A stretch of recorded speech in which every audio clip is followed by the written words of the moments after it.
Hi. Sorry. Thank you very much for coming to the first event in the Cognitive Science and the Arts and Humanities speaker series. This is going to be a once per semester thing. We're going to bring in a speaker working at the intersection of second generation cognitive science and the humanities in some sort.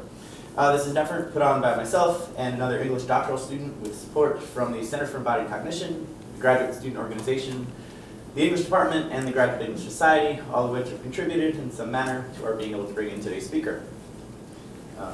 That speaker, Cécile Guédon, is a postdoctoral research associate at the Romance Languages and Literatures, as well as Visual and Environmental Studies departments at Harvard University. She was previously a research fellow and associate lecturer in comparative literature and intermediality at the University of Groningen. She received her PhD in 2012 from the University of London, having written a dissertation mainly concerned with modernist aesthetics, the notion of gesture, and the phenomenon of abstraction across the arts. So please help me in welcoming Dr. Cécile Guédon. Thank you.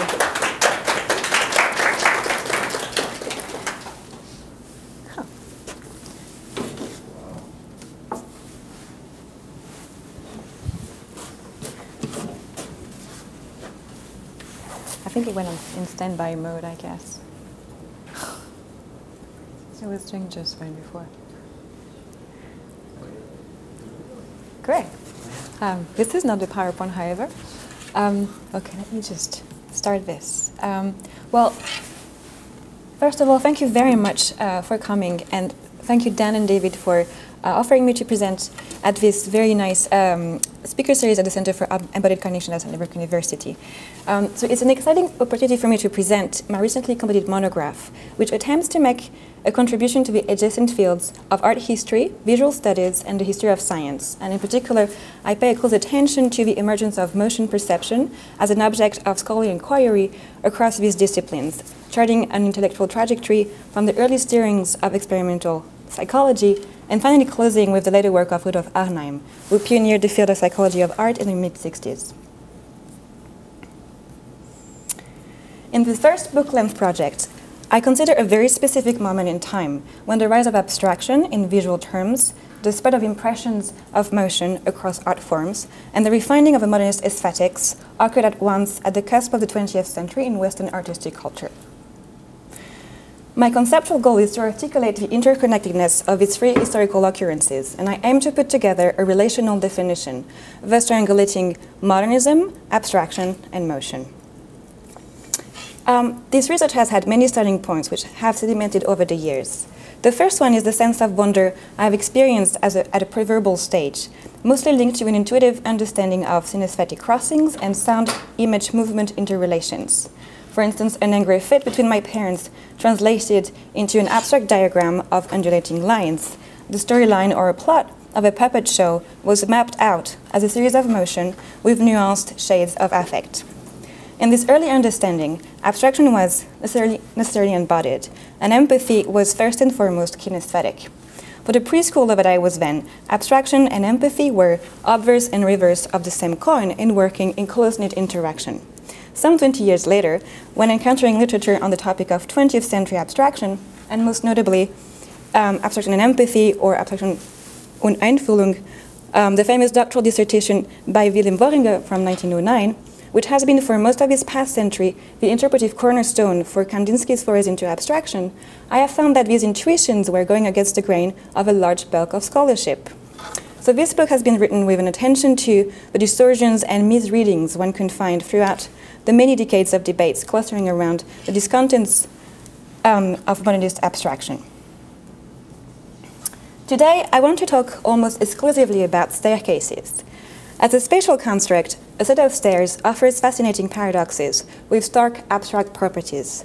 I would like to show that a staircase, as a conceptual device, can be seen as an appropriate stand-in for modernist works, either black and white minimalist grids, fragmented human outlines, or syncopated jazz pieces. The staircase as a mechanical paradigm offers a rhythmical, abstract, and choreographic experience at once. The ascending and descending patterns of the climbing up and down can be thought of as experiences of deprivation. In the instant of climbing the stairs, one is directly confronted with the inescapable fact that one is neither up nor down, but caught in suspension in a mostly uneven binary structure, a sort of lopsidedness, which rests on the alternation of the left foot with the right foot in a constant play on asymmetry. What happens on the edge of the grid, on the brim of a step?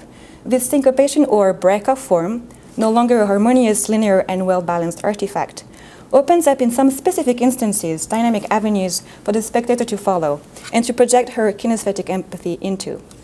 My contention for this presentation is to offer some solid examples of this choreographic stripe of modernism, and to delineate how a distinctively kinesthetic empathy is then fostered as a spectating response. Those occasions for motions or sites of dynamic engagement with what is otherwise seen as an austere, stark, and divisive grid-like black and white minimalist aesthetic seem to appear most persuasively in the intervals of a handful of modernist staircases. By taking the detour of the staircase as a heuristic model, I want to make a formal claim about artistic abstraction, and more specifically about its embodied, intermedial, and kinesthetic nature. But I also aim to anchor my reflection in a neatly bounded historical time frame, that is high modernism, spanning the end of the 19th century until the middle of the 20th century, when practices of abstraction rose to prominence across a wide spectrum of art forms. If my argumentation is effective, in the next 30 minutes or so, I'll be able to demonstrate two important points. One, that there is such a thing as a choreographic modernism, and two, that such a stripe of modernist aesthetics calls for a specific practice of articulation, or kinesthetic decipherment, on the receiver's end, which can be eventually uprooted from the modernist period and transposed to a later time frame with an equal degree of applicability.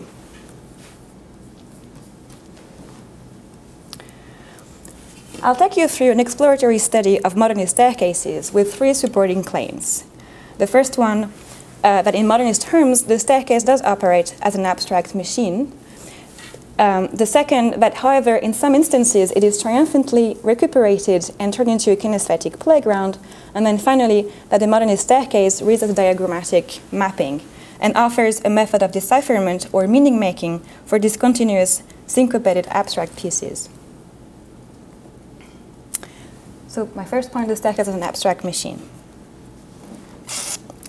Some of the truly modernist challenges posed by staircases are neatly captured by this first-person account of a young Christopher Robin. And this is taken from A.A. Milner when we were very young, 1927. And A.A. Milner is perhaps better known to British audiences as the author of Winnie the Pooh.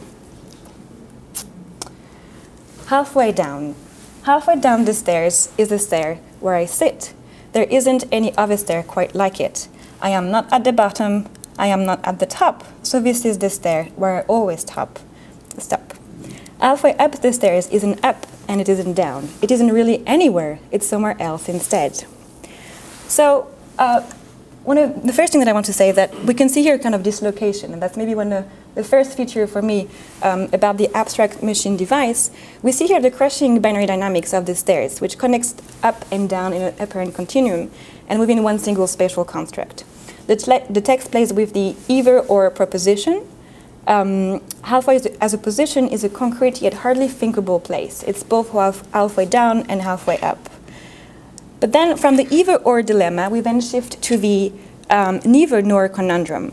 The mid-stair isn't up, nor is it down, and here the abstract machine produces a non-place. It isn't really anywhere, as Christopher Robin says.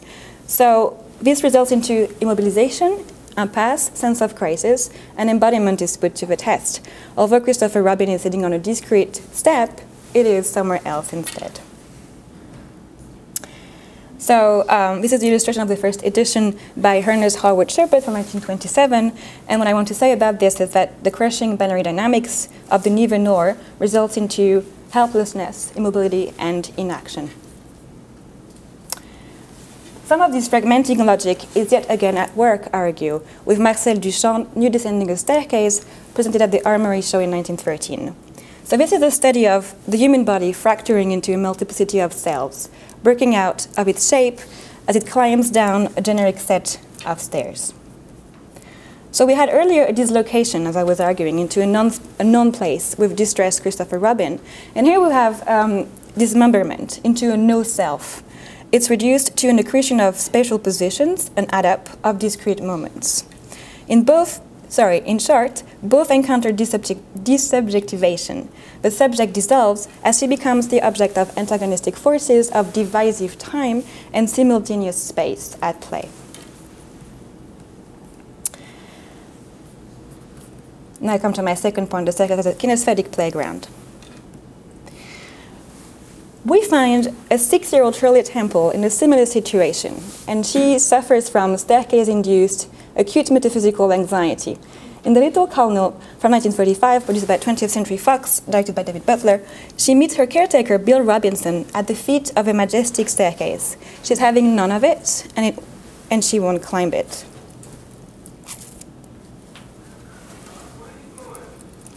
I'm going home to my mother. She loves me, even if my clothes are old and ugly. Why, the Colonel loves you too, Miss Lloyd. It's just because his rheumatism is bothering him that he's so cranky. My, you should hear the things he says to me. They would just curl your hair. Would they really curl my hair? Would they? You can see what they did to mine.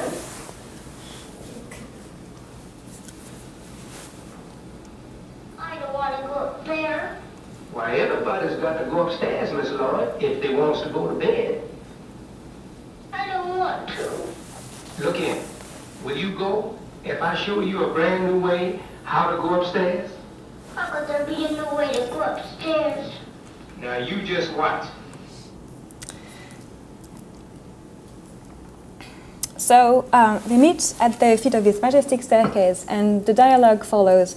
I don't want to go upstairs, but surely you have to. That's the kind of an inescapable fact that someone has to go upstairs in order to sleep and function normally. But however, I will find you a brand new way to go upstairs. And the question that she asks is legitimate. How could there be a brand new way to go upstairs? I'm suggesting that there is, and there are indeed a couple of kinesthetic features we could see as a new way to go upstairs, so to be exploited anew. And the first one would be the syncopation, by which I mean to be moving diagonally and upwards, creating unrest, dynamic propulsion, instead of helplessness and immobilization. This is a diagram taken from Paul Clay's pedagogical sketchbook, which is a series of diagrams that he has used to study laws of gravity and their translation into abstraction. And this diagram was used for his Bauhaus course with a didactic purpose. I'd like just to kind of bring your attention to some features that we could see on this diagram. As I was saying before, moving diagonally upwards, and that's what the arrow kind of shows here.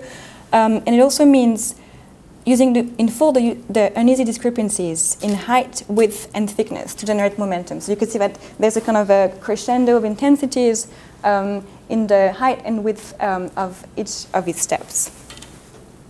So the arrow shows that the attack of the stair is not frontal, and that there's a steep crescendo of intensities, as I was saying before. Before we see how Bojangles does it in The Little Colonel, I'd like to show how he has done it before this film. And in fact, Bojangles' Bill Robinson is a well-celebrated Afro-American tap dancer with a long career on screen and on stage, and he has high syncopation credentials. I could even say that he's a world-renowned staircase expert. He has devised a staircase dance as his specific area of expertise, and that's why Fox was interested in hiring for the Little Colonel so that he could teach, indeed, Shirley Temple a brand new way to go upstairs. So you could see here the staircase dance, which is his trademark routine, for which he became famous, and is here featured in the short film Stony River from 1932. And this is the first solo on screen by a black performer.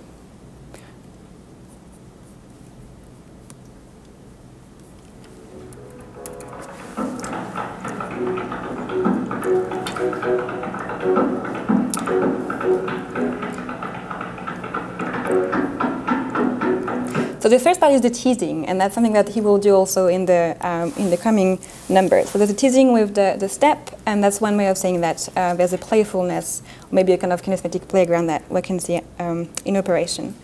Then he'll be moving diagonally and upwards.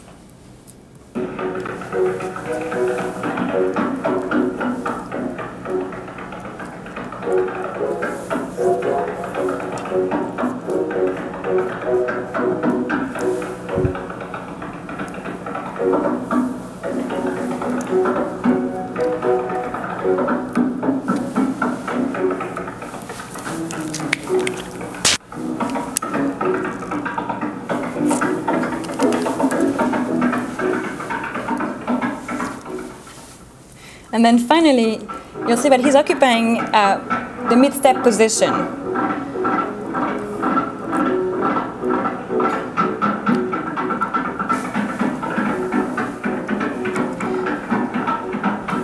Going down laterally on both sides. Maybe soon, I hope.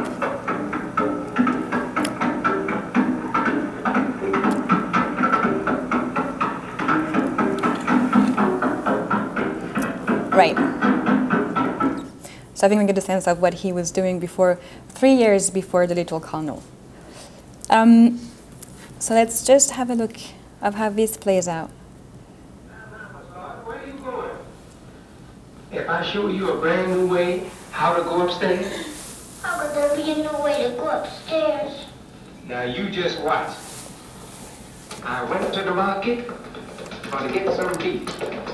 And beef so tough, and I couldn't get enough.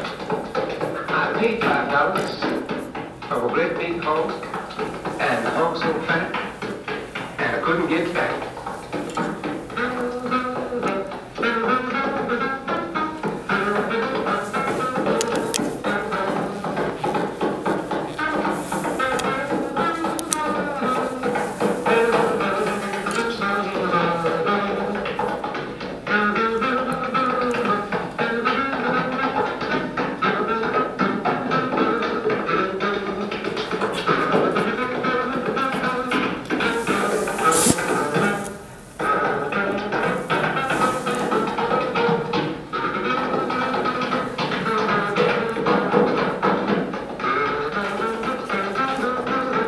Oops.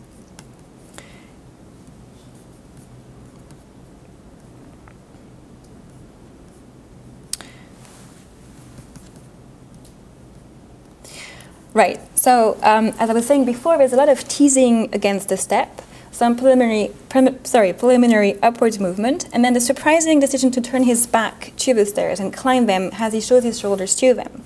So once again, he's ascending diagonally, and not frontally, and constantly delaying the proper ascension. And there's this deferment in the propulsive upward movement. That's one of the main things that he does.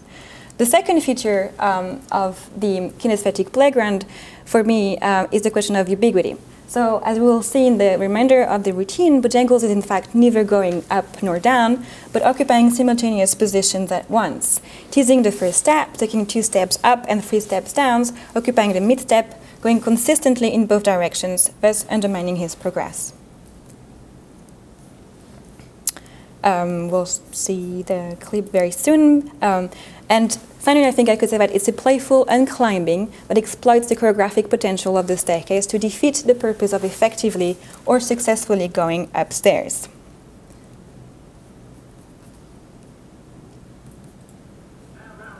Where are you going? I'm going home to my mother. She loves me, even if my clothes are old and ugly. What?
The conundrum of the non-space, or the impossibility of finding the perfectly symmetric middle ground or middle step, has become a catalyst for a choreographic perambulation, and the staircase as an abstract machine has turned into a kinesthetic playground. No wonder Shirley Temple explains, I want to do that too. At this point, the staircase duet becomes a variation on the variation, so to speak. So how does Miss Temple receive and understand the tricks and techniques of this unclimbing way of climbing? Let us not be deceived by the first steps they take, which appear to be a proper climbing up. The TAP 121 guided lesson will effectively consist of a recapitulation of the delaying and deferring features taught by Robinson, and they will be recombined on a small scale.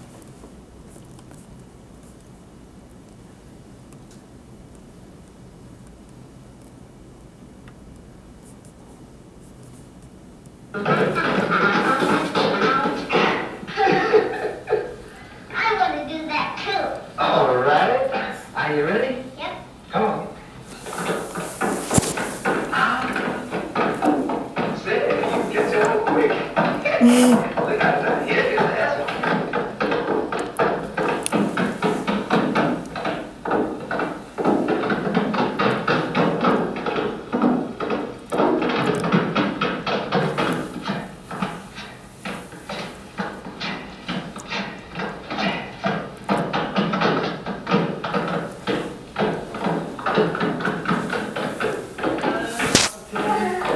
What's going on around here?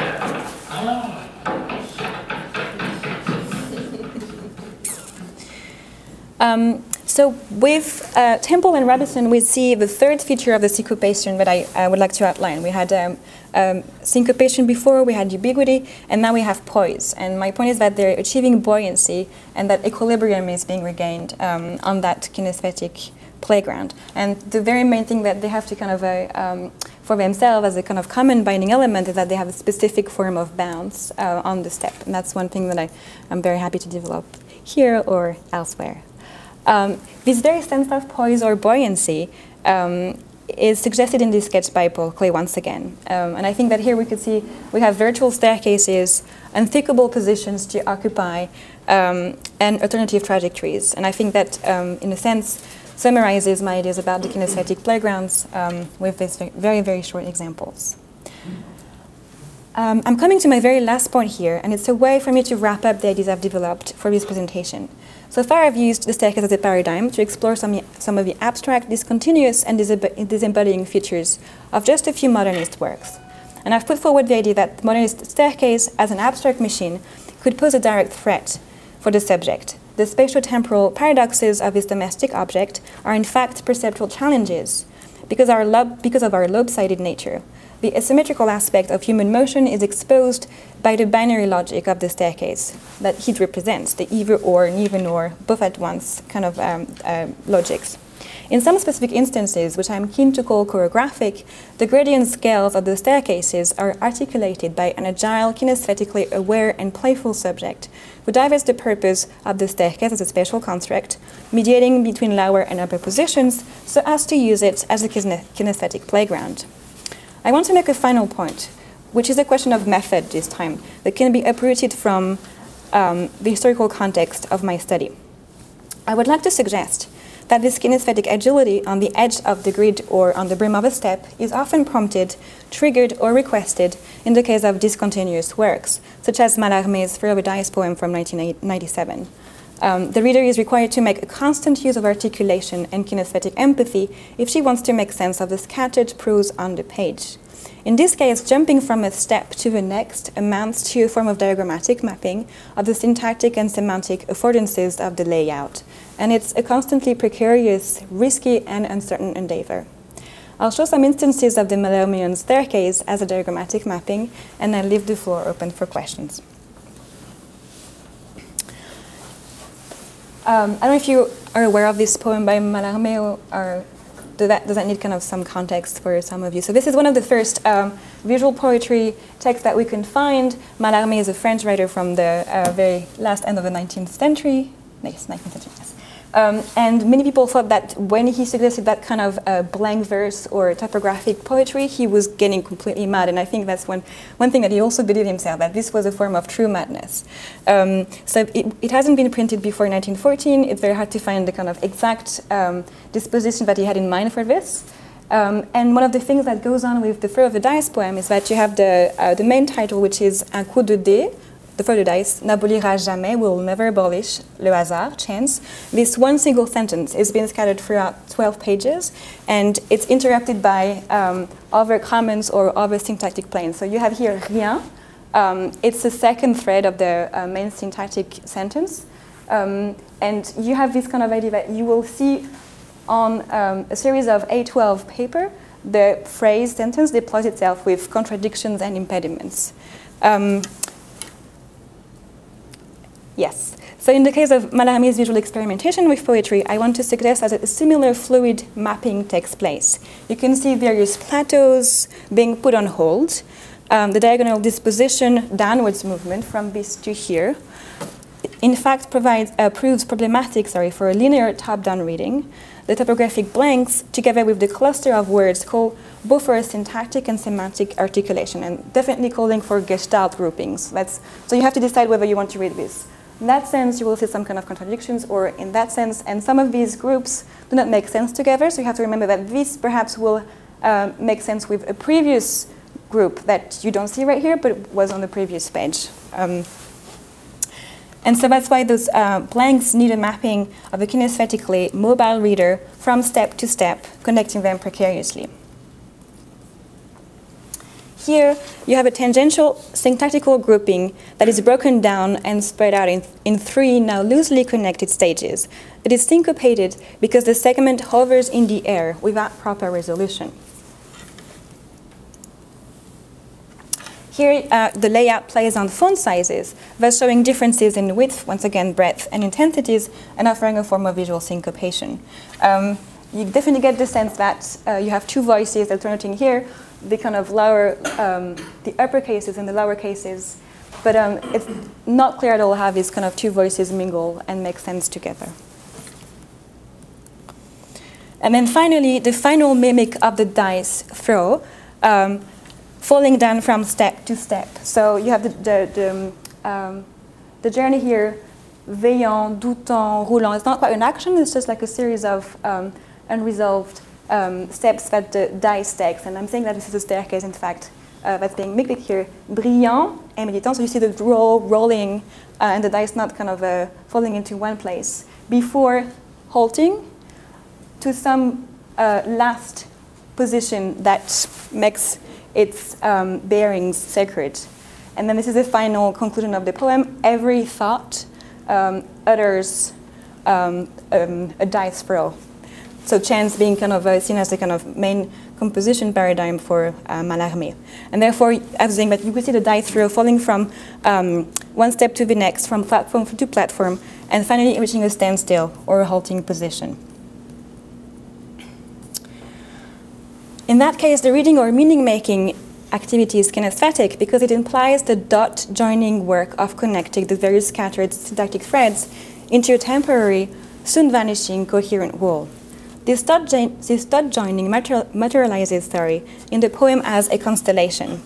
The steps or gradient semantic scales assume a stair shape. They finally give way to the image of Ursula Major inscribed in the staircase layout of the poem itself. So this is the design of the constellation, and some people have thought that it was very nicely mimicked here in the very layout, and that's maybe open for interpretation. I think I would agree, but it's maybe something that you want to discuss or figure out for yourself. So to finish this presentation, I have some some more illustrations of my point. What we could see here is a very short image, very small one, which says, stars don't change, but constellations go through constant transformations. And I think that's one of the things that I'm trying to get at with the kinesthetic activity. And I think it would be great for us to see a final footage of a tap dancing, which in my understanding shows this agile kinesthetic deciphering practice at play. In the following extract, the lessons handed over from Bojangles to Temple have been fully understood by another tap dancing duet, the Nicholas brothers. And the staircases become the occasion of an astonishing display of virtuosity. No longer the buoyant bounce, the staircase give way to a mellow swing, first introduced by Camp Calloway, singing in front of a staircase and teasing with our expectations.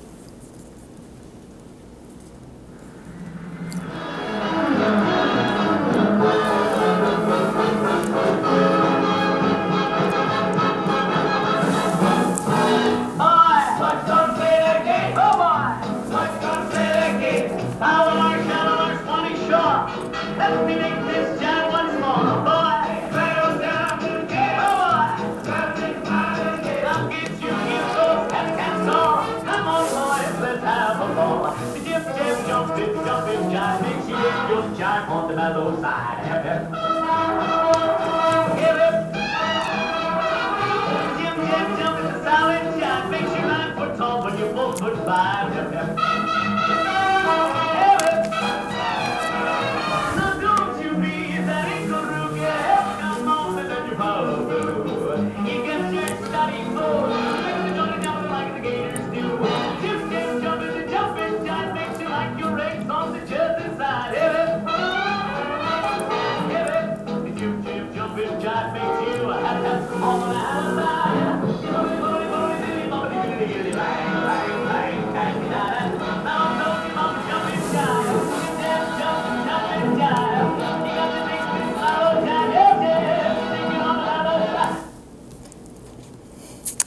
It turns out the Nicholas brothers, which are not features in what you just saw, are coming from a dining area. And you will see that their swing is a mapping out a fluid articulation of ever greater staircases on constantly moving ground. So my point is that what they're doing is very close to what we have to do and go through when we read Mallarmé's poetry, that we have to kind of work on this shakiness and kind of jump from one plateau to the next. So you have some illustration of this, and we'll go back to the former slide to see what happens when they come in.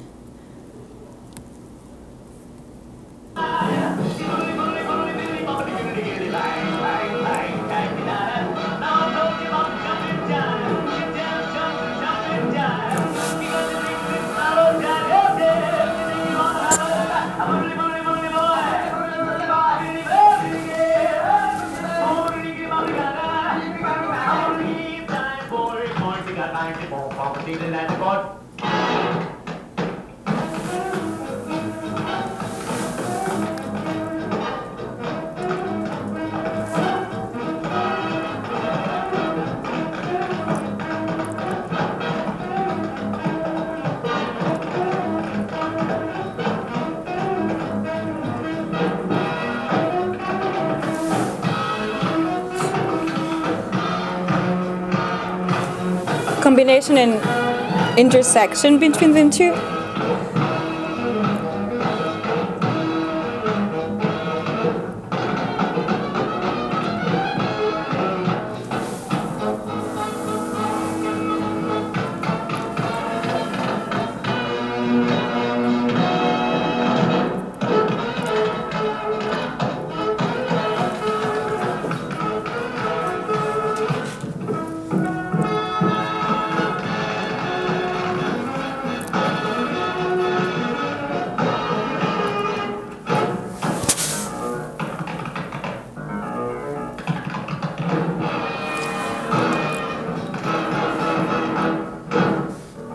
Right, so that's the third platform we're kind of tap dancing on.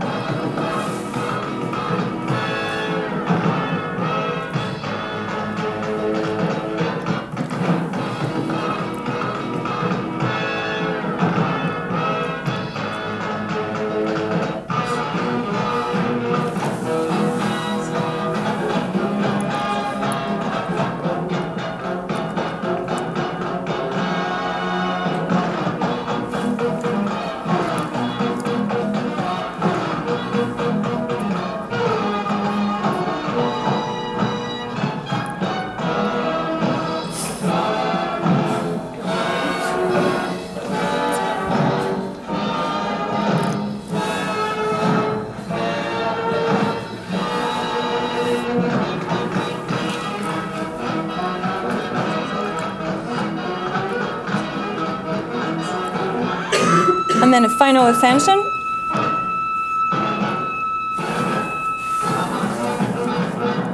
And then sliding down.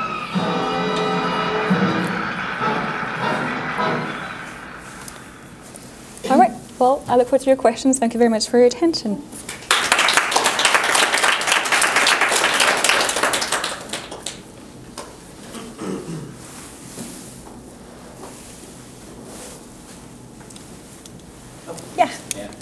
Thank you so much. That was really interesting. Can you talk a little bit about, or say more about how you see this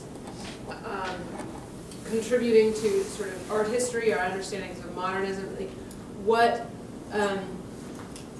the work you see it doing? Because it seems to me like there's really interesting places to go in terms of conceptions of category shift at the intersection of art and science, but also in terms of gender and race politics. It's true. It's hard to sort of Yeah. do that in those clips. For sure. But so there are a number of different places that I think you could go, but I'm curious as to sort of what is the integration, or what is the contribution that you think is most exciting for this examination of the staircase? Yeah, so I think the one thing that I really want to do about this is to show that modernism has had like a rationale of saying it's been very divisive, very threatening. We have like this idea that it has to be then superseded and overcome by later movements, for instance, spontaneous kind of improvisation or post-60s kind of experimentations.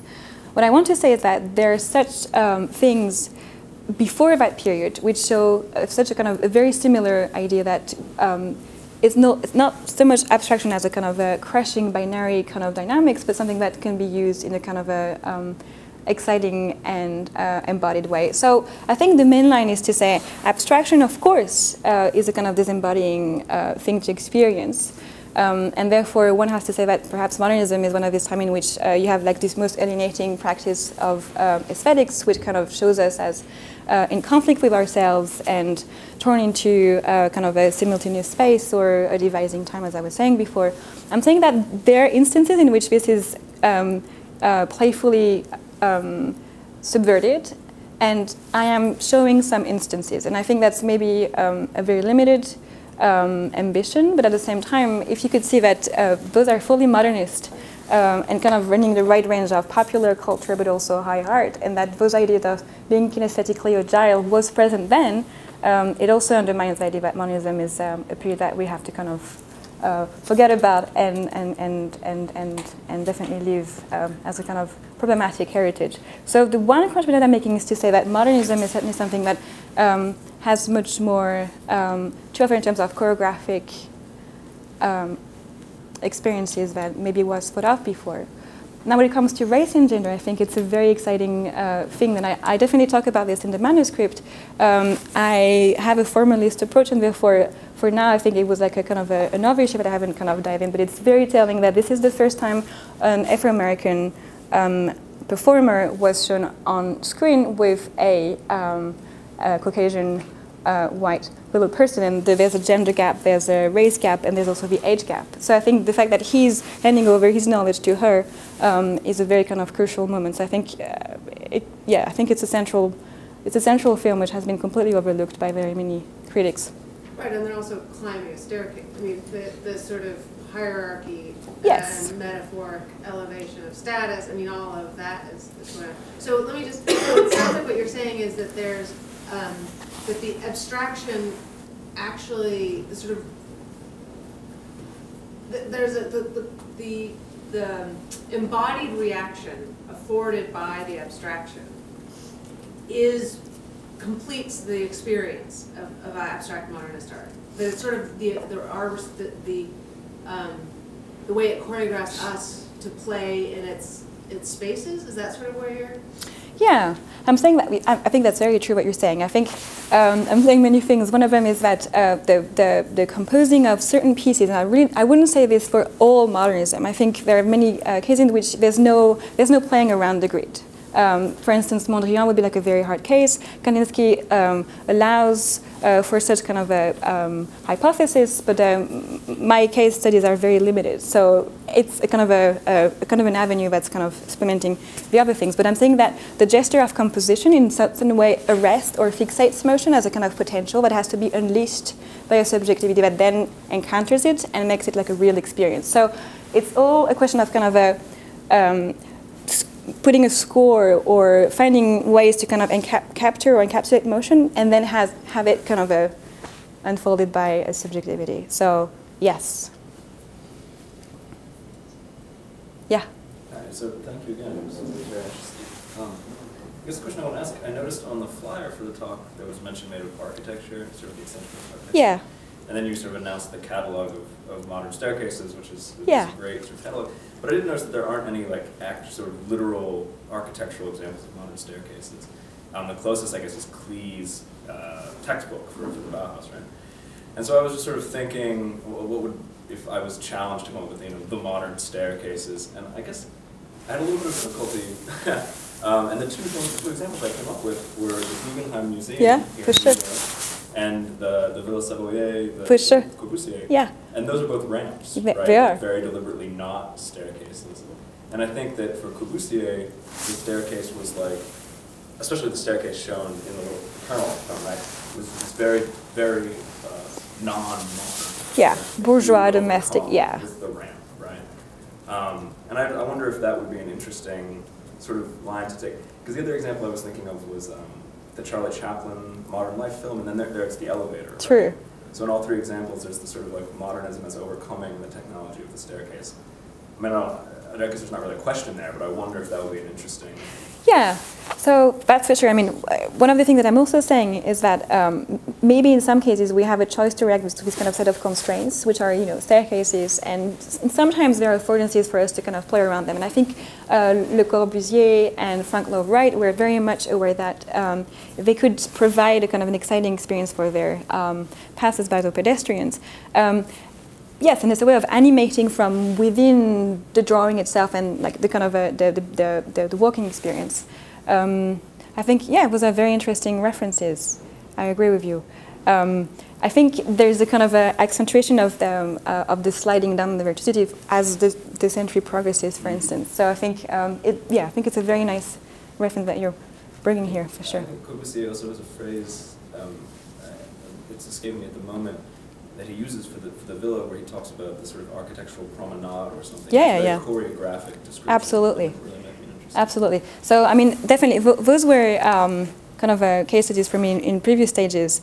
And I think that there's the kind of definite understanding that those spatial constructs can afford such experiences. And that's one thing that he was aware of, Le Corbusier, and some others were a bit less so. So I'm not, yes, that's one of the things which I think those people are definitely interested in this, and maybe some others are less so. But I think, yeah, the promenade is definitely the kind of picturesque and the kind of, he has landscaped his whole kind of interior designs around the idea of animation and going through various floors, not even various rooms, kind of in a kind of in an elevation mode. Yeah, definitely.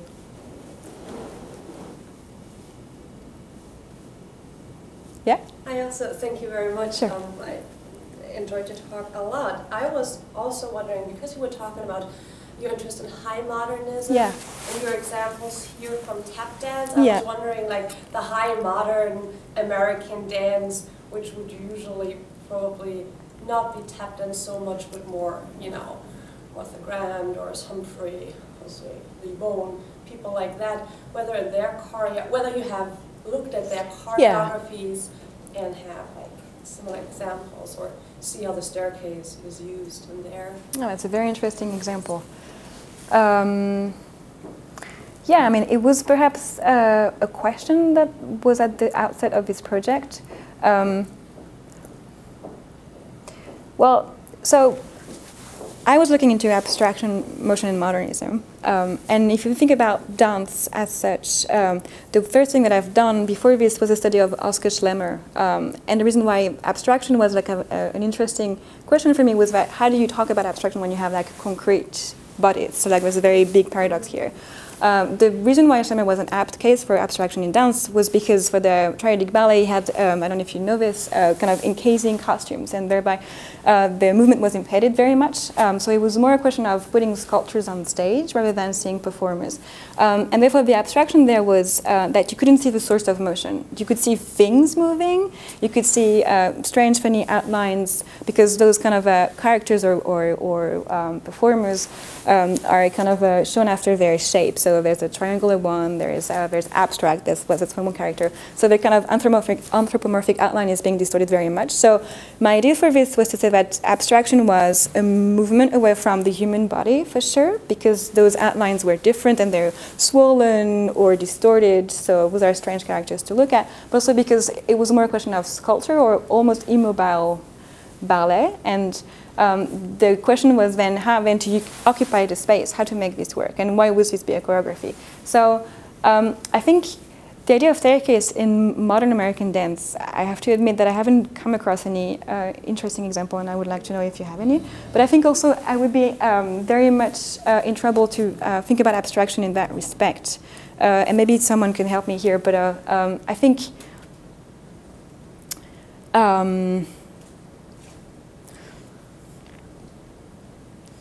yes, I mean, for me, and this is perhaps to my kind of to my expense, I would definitely associate modern American dance with the outpouring of pathos and something that would be very close to the Ausdrucktanz, and therefore with a kind of a heavy, obvious also storyline, and therefore being very emotional and kind of very loaded and very very expressive.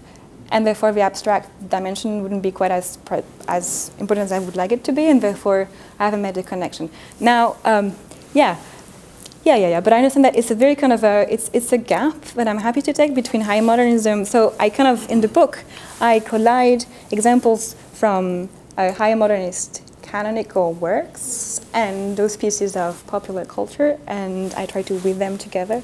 And this is definitely my jazz chapter, so it has both a kind of musical kind of argument to it and also a filmic argument to it. But for the architecture, I make a case with, in fact, Schlemmer definitely in the way he uses space as a performing kind of constraining set of device.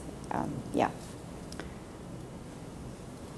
So does that point then, oh, I'm sorry. Sure. No, go ahead. Does that point then about the high and the low and that reconciliation, I mean, does this get back yeah. to the first question that was asked? It's a way past the sort of lifeless abstraction of high modernism to say also there was the tap dance? Is that, I mean, is that part of the gesture? So let me put it that I think you kind of read a very nice summary of this. I think I'm trying to say that the ars poetica, or the kind of the methods that one can use and implement with some modernist works, is a tap dancing kind of decipherment. So I'm saying that what we find in Bojangles is very much a kind of a method or kind of a guideline for us to approach some of these works, which have some kind of play and some kind of a space to them. So sometimes there's no way we can apply that, but I think that Bojangles would be the modernist subject, if I could call it that way, and the kind of the ultimate reader of obscure, difficult, discontinuous works, because he shows us how to do it.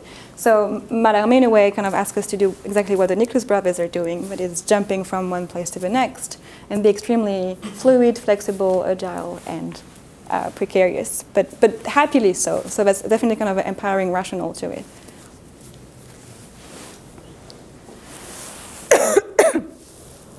I'm wondering about two things really. One is the role of narrative in your argument, because one of the Bojangles routine with Shirley Temple is clearly embedded in a narrative, some kind of narrative context. And it seems to me that the narrative embedding contributes to our kinesthetic engagement with the character. So maybe it's just because I'm not a very musical person myself, I don't know, but it's just easier for me to relate to that, movement when it's part of that kind of narrative. Overarching context. narrative. Yeah, exactly. Mm. Well, it doesn't, in this case I don't know the film, so I don't know about the overarching narrative, but it's clear you have two characters, she's cute, he's funny, they kind of make something interesting together. There's narrative potential at least to the scene. Whereas when I watched the other clip with Bojangles going up and down the staircase, it's less interesting. It's less, it's less engaging. It's less something I would like to reenact, if only imaginatively, when I watch it. So I'm wondering if you could say something about that, about how the kinesthetic dimension relates to the narrative dimension, if it does. Because what you said before was that abstractions goes against the grain of narrative, or when it's when the dance, for example, it has a strongly narrative component, then it's less interesting for you. But the Bojangles example seems to show that actually two things can go together. Yeah, for sure.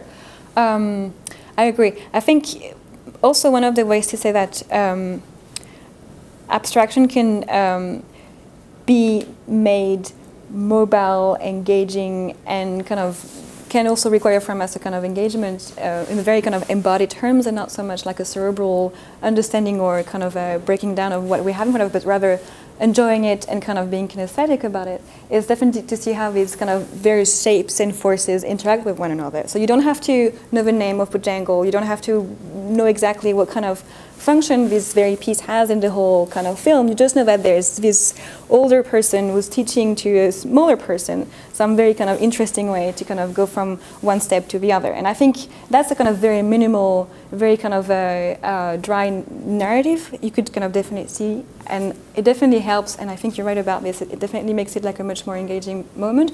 But at the same time, it's like a byproduct. I don't think it needs like a very elaborate, a very dense narrative content to be made interesting. So I think that some experiments have, probably, Arnheim talks about this a lot, so in the 1950s you see a very short clip of some geometrical figures interacting, and there is from the outset a narrative that everyone kind of constructs. So the triangle moves away from the square is angry, and you kind of project emotions onto their behavior, and this is only a matter of lines moving and being kind of reconfigured. So I think this is in support of the kinesthetic engagement. You maybe see yourself as the triangle, you kind of have feelings or reactions or affects when you see various forces coming together, but it's still abstract because it's reduced to its very bare minimum. So I think the narrative there is maybe like an ultimate thing that you arrive at, but it's definitely not the main concern of the people who have thought about the routine. And in fact, it is non-narrative in a way that it's completely unhinged from the rest of the film. I mean, there's no proper function for this routine in the rest of the film. It's just like a moment of pure enjoyment in a way, and that calls our attention to this kind of kinesthetic ability. So I think if we were to think about the narrative economy of that passage in the whole film, we'd be distracted from the kind of pure element of motion, like the very pleasure, enjoyment that we have of his mobility that gets transmitted. And I think what I want to say is that there's a strong didactic purpose, obviously, in this passage, and in my rationale of empowering modernism rather than a kind of a crushing one.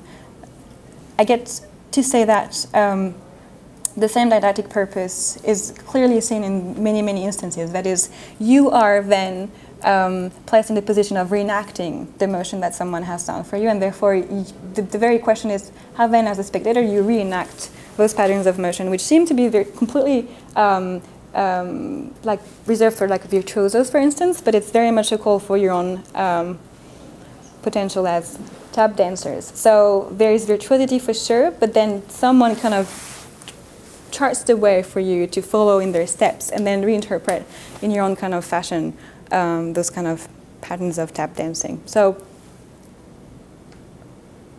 there was a second question, I guess. Yeah. No, I was wondering about how you kind of envision the contribution you made through this work or argument to the field of the cognitive humanities. So, of course, there has been a resurgence of interest in embodiment and cultural artifacts very recently, but what you show through a more historical perspective, I think, can also be, relevant to those approaches. And you mentioned R9, which is a name that, as far as I know, doesn't come very often in cognitive approaches to the humanities, but it's perhaps interesting to revisit these ideas. So, can you say something about that? Yeah. So I mean, maybe one of the other rationale for this is to say that most of the cognitive sciences today have forgotten their roots, and that very many important features which are brought to our attention today are completely overlooked in a way that they were important elements for art historian and psychologists at the beginning of the 19th century. Yes. So this is probably like a time for me to say that there was a cognitive science generation 0, that is no longer a new generation or second generation, but really those are deep threads. These are undercurrents that we have overlooked, and we think that we have rediscovered only recently, but in fact, if you look closely, you will see very strong suggestions of embodiment also in abstract works. That is, in the places you would expect them the least to be, you still find questions of embodiment at the foreground of their endeavors. And therefore, for me, it's very much a question of either tracing an intellectual history of some concept that we're using right now, but whose roots we have forgotten, and also to kind of to place Arnhem at the center stage of a debate that doesn't seem to be happening right now, whereby Arnhem was mentioning this idea of perception, abstraction, and embodiment as being just one single entity, and that we have to revisit what he was doing. Maybe with more context, maybe with more caution, but the historical dimension doesn't have to be left out from cognitive studies, I think. That's definitely something I would like to say.